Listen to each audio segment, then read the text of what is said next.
आज के real estate update में हम ये जानेंगे कैसे पॉलिटिक्स डायरेक्ट रियल एस्टेट को अफेक्ट करती है। रिलायंस मुंबई में क्या कुछ बड़ा लेकर आने वाला है। अंबानी ने अपने बेटे को रियल एस्टेट में क्या गिफ्ट दिया है। एनिमल मूवी की सेंसेशन रही तृप्ति दामरी ने कहां पर क्या बाय किया है और इसके अलावा किस बिल्डर पर रेड पड़ी है ईडी की और इसके साथ साथ किन बिल्डर को जमानत मिल गई है। इसके अलावा और बहुत सारे अपडेट्स हैं रियल एस्टेट के जो आज हम अपने एपिसोड नंबर 41 में जानेंगे। नमस्कार, मैं भूपेंद्र सिवाग प्रॉपर्टी लेन देन .com चैनल पे आपका वेलकम करता हूं। आप देखना शुरू कर चुके हैं हमारा चैनल और हम आज आपको बताएंगे रियल एस्टेट के इस वीक के क्या क्या अपडेट्स हैं। तो शुरुआत कर लेते हैं हम पॉलिटिक्स से।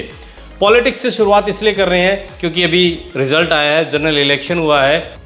मैं आपको एक क्लासिक एग्जाम्पल से समझाऊंगा किस तरह पॉलिटिक्स रियल एस्टेट को डायरेक्टली अफेक्ट करती है। हम एग्जाम्पल लेंगे आंध्र प्रदेश का। आंध्र प्रदेश की राजधानी आपको पता है हैदराबाद थी, बट आंध्र प्रदेश से जब तेलंगाना अलग हुआ तो वो हैदराबाद का हिस्सा तेलंगाना में चला गया। तो फिर हैदराबाद की नई राजधानी बनाने की बात हुई। ये 2014 के आसपास की बात है। 2014 से 2019 तक चंद्रबाबू नायडू जो फिर से इलेक्शन जीते हैं, अभी असेंबली इलेक्शन जीते हैं, लोकसभा के साथ ही आंध्र प्रदेश में इलेक्शन हुए थे। उन्होंने ये अनाउंस किया था कि वो आंध्र प्रदेश की कैपिटल बनाएंगे अमरावती को। उनके अनाउंसमेंट के बाद सरकार चेंज हुई। 2019 में वो सीएम नहीं रहे आंध्र प्रदेश के। 2019 के बाद जगन रेड्डी वाईएसआर कांग्रेस के संस्थापक रहे हैं, वो सत्ता में आ गए। उनके हाथ में सत्ता की चाबी आ गई, आंध्र प्रदेश के वो सीएम बन गए और उन्होंने ये अनाउंस कर दिया सिर्फ अमरावती नहीं रहेगी, अमरावती के साथ साथ और 2 जगह ऐसी हैं जिनको हम कैपिटल बनाएंगे, यानी पूरी स्टेट की हम एक नहीं बल्कि 3 कैपिटल बनाएंगे। इस एक पॉलिटिकल डिसीजन का क्या असर हुआ मैं आपको बताता हूँ। अमरावती के जो प्राइस थे लैंड के, प्रॉपर्टी के, जो प्राइस 50 से 60 हज़ार रुपये पर स्क्वायर यार्ड थे वो 20 हज़ार पर आ गए। जी हाँ, एक डिसीजन के बाद। और 2019 से लेकर 2024 तक जगन रेड्डी सीएम रहे। अब चंद्रबाबू नायडू फिर से सीएम बनने वाले हैं, जीत चुके हैं और शपथ भी ले चुके हैं जब हम ये वीडियो बना रहे हैं। और उन्होंने अपने इलेक्शन कैंपेन में कहा था कि मैं दोबारा से सीएम बनता हूं तो मेरे सीएम बनने के बाद अमरावती को फिर से कैपिटल बनाया जाएगा आंध्र प्रदेश की। और जैसे ही चुनाव जीते चंद्रबाबू नायडू 3 दिन के अंदर वहाँ पर अमरावती पर जो लैंड के प्राइस हैं वो 50% से लेकर 100% तक हाइक करके, जी हाँ, जो प्राइस 20 से 30 हज़ार रुपये पर स्क्वायर यार्ड चल रहा था वो प्राइस वहाँ पर 60 से 70 हज़ार रुपये पर स्क्वायर यार्ड हो चुके हैं। ये एक पॉलिटिकल डिसीजन या पॉलिटिकल चेंज का रियल एस्टेट पे असर पड़ता है। ये मैं आपको एक क्लासिक एग्जांपल से बता रहा हूँ। मुझे लगता है इस एग्जांपल से आप समझ गए होंगे कि किस तरह पॉलिटिक्स आपसे, रियल एस्टेट वालों से कैसे डायरेक्टली कनेक्टेड है, कैसे जुड़ी हुई है। और अब हम आ जाते हैं अपनी अगली अपडेट पे। अगली अपडेट पे मैं बात करूँगा हरियाणा की और बात करूँगा मैं महाराष्ट्र की। दोनों जगह अगले 6 महीने में असेंबली इलेक्शन ड्यू हैं। जी हाँ, यहाँ पर विधानसभा के इलेक्शन होने हैं। मुझे पता है बहुत सारे लोग अब इस चीज़ का वेट करेंगे कि हरियाणा में कौन सी पार्टी आएगी, किसकी सरकार बनेगी, और महाराष्ट्र में कौन सी पार्टी आएगी, किसकी सरकार बनेगी। इस पे मैंने एक सीरीज़ स्टार्ट की है, उसका एक वीडियो ऑलरेडी बना दिया। आपने नहीं देखा तो जाके देख लीजिए। मैंने थोड़ा आपको इंट्रोडक्शन दिया है कैसे पॉलिटिकल जो सिचुएशन चेंज होंगी उससे रियल एस्टेट कैसे बदल सकता है इन स्टेट में और कंट्री वाइज कैसे बदल सकता है, इसके बारे में बताया है। अब हम आ जाते हैं अपनी अगली अपडेट पे। हमारी अगली अपडेट में मैं आपको बताऊंगा कि ईडी ने किस डेवलपर पर रेड मारी है और उसकी 50 करोड़ रुपए की लगभग प्रॉपर्टी जब्त कर ली है। मैं बात कर रहा हूँ टीडीआई डेवलपर की। टीडीआई डेवलपर की गुड़गांव में जो प्रॉपर्टी थी, काफ़ी प्रॉपर्टी को जब्त कर लिया है ईडी ने, जिसमें क्लब हाउस, लैंड और कैश यानी उनके अकाउंट में जो पैसे थे उसको ईडी ने जब्त कर लिया है। अब इसके साथ साथ एक और थोड़ी सी अच्छी न्यूज़ बता देता हूँ, क्योंकि बहुत सारे लोग हैं, बहुत सारे बिल्डर्स के प्रोजेक्ट में फंसे हुए हैं और वो बिल्डर अंदर हैं। तो ऐसे 2 बिल्डर को बेल मिल गई है। वो बिल्डर कौन कौन है आप जान लीजिए। सबसे पहले मैं बात करूँगा यूनिटेक की। जी हाँ, यूनिटेक के जो प्रमोटर्स हैं चंद्रा ब्रदर्स, उनको बेल मिल गई है। तो यूनिटेक के प्रोजेक्ट्स में कुछ जगह काम भी स्टार्ट हो गया। गुड़गांव की बात करें तो सेक्टर 70 में काम कुछ स्टार्ट हो गया है। उस प्रोजेक्ट के बाहर काफ़ी साफ़ सफाई हो गई है, अंदर कुछ चहल पहल दिखाई देने लगी है। एसपीआर पर जब आप कभी जाएंगे लेफ्ट साइड आपको विस्ता के नाम से यूनिटेक का प्रोजेक्ट दिखेगा, आप उसको देख भी सकते हैं।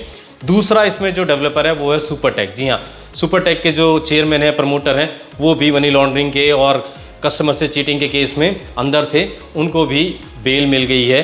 तो फिलहाल इन दोनों के लिए राहत की बात है और साथ में बहुत सारे बायर्स के लिए भी राहत की बात है। ये बाहर आएंगे, शायद अपने ग्रुप को संभाल लेंगे या कुछ देखेंगे, तो कुछ अगर काम शुरू होगा या आपको पोजीशन देना शुरू करेंगे या इनके जो स्टक प्रोजेक्ट है वो शुरू होंगे, तो आपके लिए तो फ़ायदे की चीज़ है, आपके लिए राहत की चीज़ है। जिन लोगों ने इसमें इन्वेस्टमेंट की हुई थी उनको कुछ ना कुछ राहत ही मिलेगी। अब हम अपनी अगली अपडेट पे चलते हैं, बात कर लेते हैं रिलायंस की। रिलायंस इकोनॉमिक हब बनाने जा रहा है मुंबई में। करीब 3700 एकड़ ज़मीन पर ये इकोनॉमिक हब बनेगा और इसके लिए 14,000 करोड़ रुपए की सिर्फ लैंड बाय की है रिलायंस ने। तो आने वाले दिनों में हम देखेंगे कि मुंबई एक नई डायरेक्शन में जाने वाला है और रिलायंस उसको एक नई डायरेक्शन में लेके जाने वाला है। और आपकी जानकारी के लिए मैं बता दूं, बहुत सारे लोगों को इसकी पता नहीं होगा, गुड़गांव में भी, गुड़गांव के पास में रिलायंस की 8,000 एकड़ की एक इकोनॉमिक टाउनशिप है और जो बहुत अच्छा कर रही है। वहाँ पर रियल एस्टेट काफ़ी अच्छा कर रहा है। बहुत जल्द उसमें आपको कुछ नई चीज़ें, फार्म हाउस वगैरह भी देखने को मिलेंगी। अगर आपका बजट अच्छा खासा है तो आप रिलायंस की एमिटी सिटी में फार्म हाउस देख सकेंगे, आने वाले टाइम में आएंगे। अगर आप उसके बारे में जानना चाहते हैं, समझना चाहते हैं क्या प्राइसिंग होगी, तो स्क्रीन पे आपको हमारे नंबर दिख रहा है, आप हमसे कांटेक्ट कर सकते हैं। अब रिलायंस की बात हो रही है तो रिलायंस से जुड़ी एक और अपडेट मैं आपको दे देता हूँ। रिलायंस के जो चेयरमैन है मुकेश अंबानी, उनके बेटे हैं अनंत अंबानी। आपको पता है उनके बेटे की शादी होने वाली है। शादी से पहले बहुत सारे फंक्शंस हो रहे हैं। अब उसमें एक नई अपडेट आई है, रियल एस्टेट से जुड़ी हुई है, शादी की बात नहीं करा। कहीं आपको लग रहा हो कि मैं रियल एस्टेट में कहाँ शादी ब्याह की बात ले आया, तो शादी की बात के साथ साथ रियल एस्टेट की बात करूँगा। अंबानी फैमिली ने अपने बेटे को एक विला दिया है दुबई में गिफ्ट में, क्योंकि उनकी शादी हो रही है। उनकी होने वाली बहू को और उनके बेटे को ये विला 640 करोड़ रुपए का है और दुबई में ये उन्होंने विला दिया है। अब हम आ जाते हैं अपनी अगली अपडेट पे।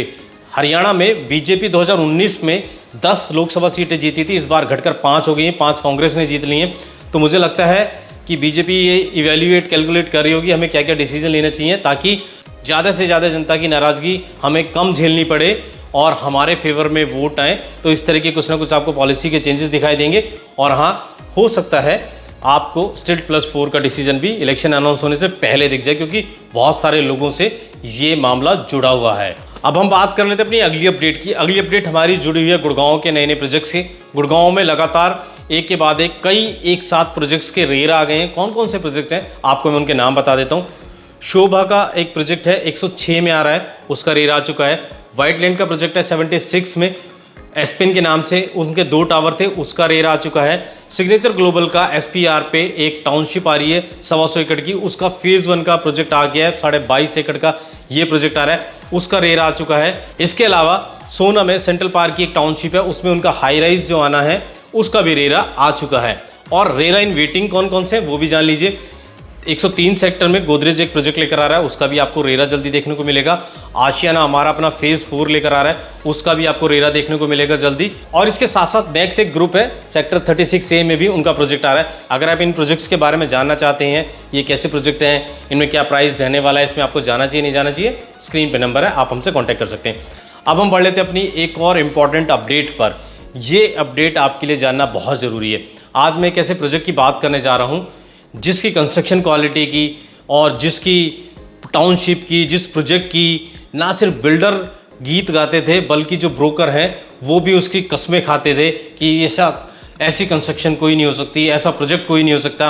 तो आज वहाँ जो रहने वाले नागरिक हैं, जो रेजिडेंट हैं उस प्रोजेक्ट में, उन्होंने उसकी पोल खोल दी है। सोशल मीडिया पे वीडियोस वायरल हो रहे हैं कि वहाँ पर कंस्ट्रक्शन में इश्यूज़ आ गए हैं, वहाँ पे सर्विसेज में बहुत इश्यूज़ हैं। लोगों ने बाकायदा इकट्ठा होकर बिल्डर का जो ऑफिस है उसमें अपना प्रोटेस्ट भी किया है। आप बिल्डर का नाम जानना चाहते हैं तो मैं बता देता हूँ, चलिए छोड़ देता हूँ, कंट्रोवर्सी हो जाती है। इस बिल्डर का नाम मैं नहीं बताता, आप मुझे लगता है इशारों में समझ गए होंगे मैं किस बिल्डर की बात कर रहा हूँ, किसकी कंस्ट्रक्शन क्वालिटी को लेकर बड़ी बड़ी बातें होती थी, किसने अपना म्यूज़ियम बना रखा है कि वो दिखाता है किस तरह से कंस्ट्रक्शन करते हैं।